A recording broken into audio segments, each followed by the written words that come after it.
Cialabalo coreano, soleano foliascoli mia le coloscia.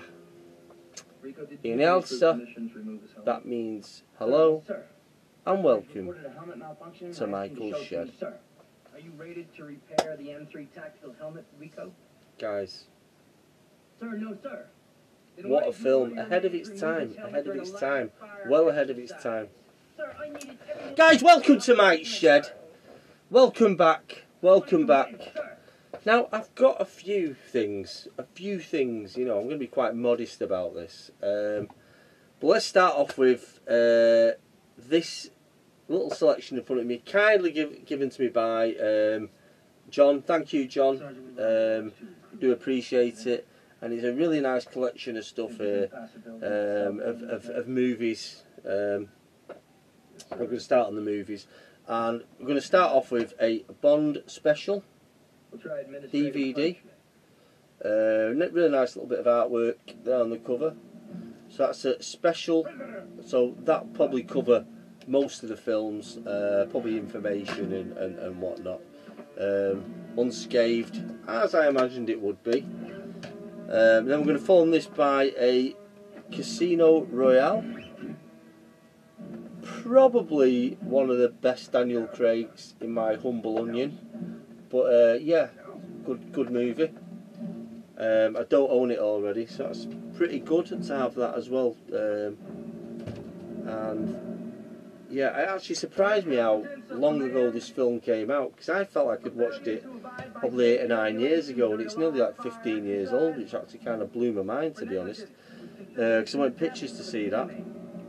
Then we've got Indiana Jones and the Crystal Skull, which I remember watching fondly with my lad, who's now 18.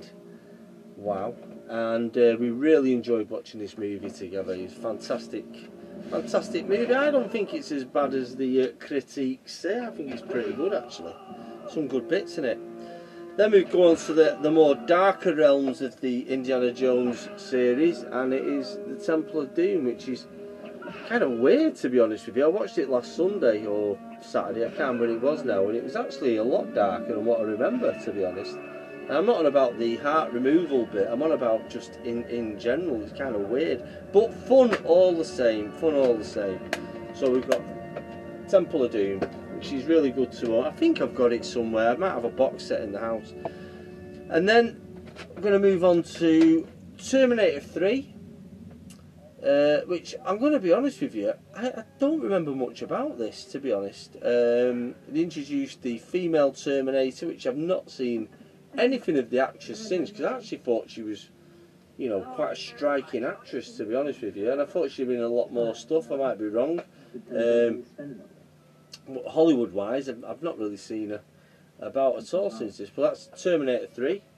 And all the Terminators are not the best, are they? Even 1 isn't the best, but 1 was quite a great, unique idea. And again, when you watch it now, it's not one of the best. You know, it's not a patch on Aliens, is it? Or Alien 2, if you want to call it that.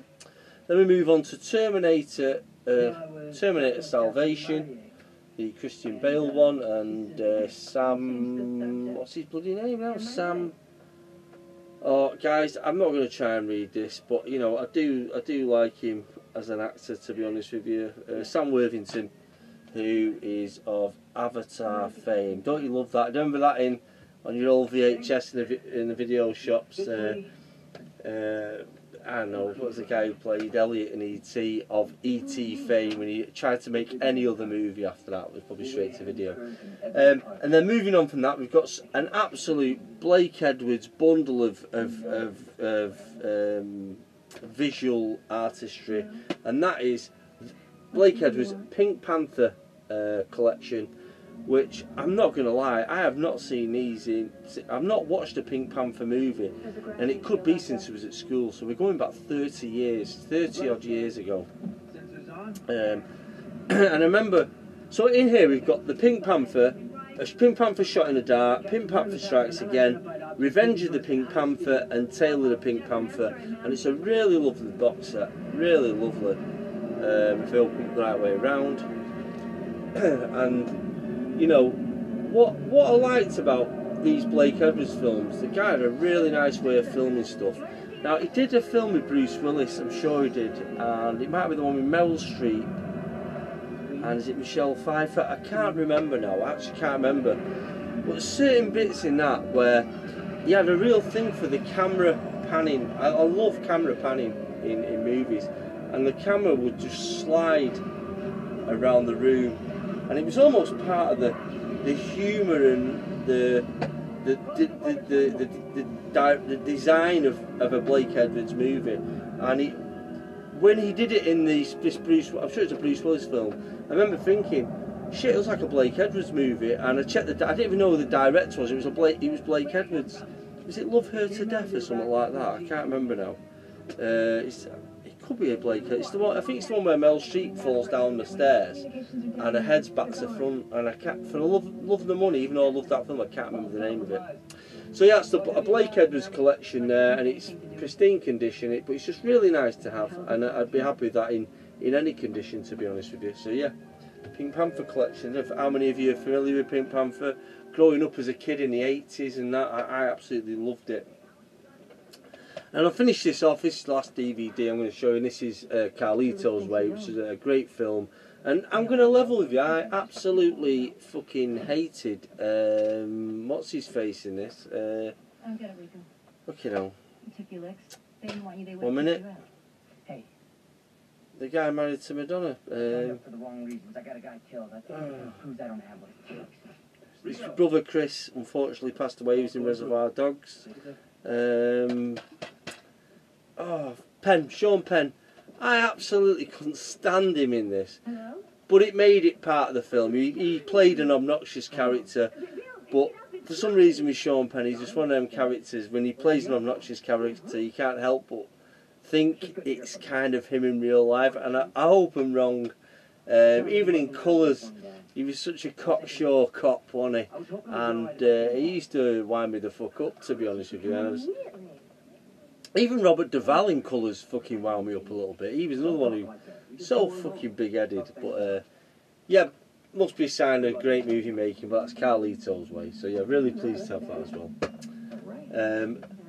And I'm gonna move this pretty quick actually, because there's some other gems in here.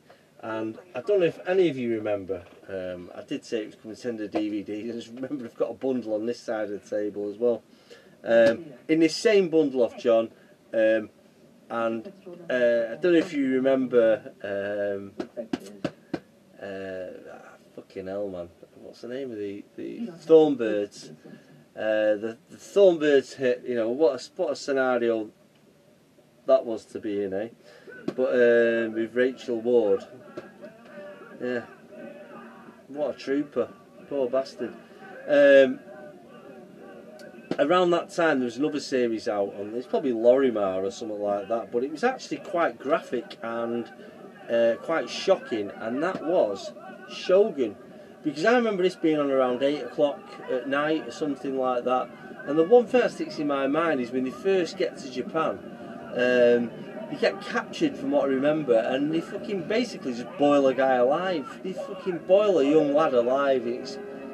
It's stuck with me forever. When everyone talks about Shogun, all I remember is that guy going, ha ha ha, Portuguese. You know, the guy, he was called Portuguese, or he used to call Richard Chamberlain Portuguese, I can't remember. And yeah, basically it was him and the young lad being boiled alive. It's really fucking gruesome. So yeah, that's Shogun. Also within this bundle, oh hang on, we've got the Last Crusade. So we've got a bit of a trilogy going on here of Indiana Jones movies. Not a bad film actually, Last Crusade, quite like it. But in here is a Tarantino box set, which, you know, it just shows you when this came out, because there's only 5 of his movies on there. And in this selection we have Jackie Brown, which I love, very slow burner. I've watched it probably 30-40 times since its release. Actually not that many, actually about 20 times, 20-30 times. Jackie Brown, really good film, watched it again recently, absolutely love it. Fantastic soundtrack. and one of his most underrated, I think, actually. He didn't get the credit he deserved. Also in there is the, you know, the people's favourite, Pulp Fiction, which admittedly is, I think it'd be hard pushed to get a film like that again. I think what happened with Tarantino is, you know, he's not going, he doesn't hold back. He admits his influences, you know, and the fact he's basically took other movies, but the fact he's sort of done a nice sort of crescendo to the 70s, 60s, 70s, 50s, 60s, 70s, 80s movie scene, 40s movie scene, by gifting the world with his take, mixing extreme violence with beautiful movie making, which is, it's kind of bizarre, really. Is that it now? Is he the pinnacle of movie making for every generation? Is it all going to be Netflix and Sky based now? The monopolising companies that I'm just tired of. So anyway, so Pulp Fiction. I'll get these back in the box. Also in there we've got volumes 1 and 2 Kill Bill. Absolutely, again, you know, you can watch these films and think, I don't know, there's something about it, but you always go back to them. There's so much going on in these films, you can watch them over and over again. I do. I watch them over and over again. They're absolutely brilliant. And then this film's quite big for me, and I don't watch this one that much actually, because it's his first film, again, taken from, I think it's taken from a Japanese movie, complete remake, from someone told me, and it is Reservoir Dogs. Now this is my first, Pulp Fiction was my second sort of movie with my now wife, but Reservoir Dogs was our sort of second or third date movie, you know, and it's yeah, quite a big film for me, that, because it's going to be nearly 30 years soon since I've seen it. 30 fucking years of Tarantino movies, and that's the reality. It sounds so modern, it still feels modern, it still feels current. Tarantino is still current. And you look back at directors like Hitchcock and you look at their time, and he's kind of up there. He's up there with them. You know, whether you like him or not, he can be quite an obnoxious character in his film, especially when he's in his films. But he knows what he's doing, and he's up there with. He's going to be up there with the greats. He really is. You know, like George Lucas's, Spielberg's, Kubrick's. He's up there, whether you like it or not, whether you like him or not. You know, he knows what he's doing.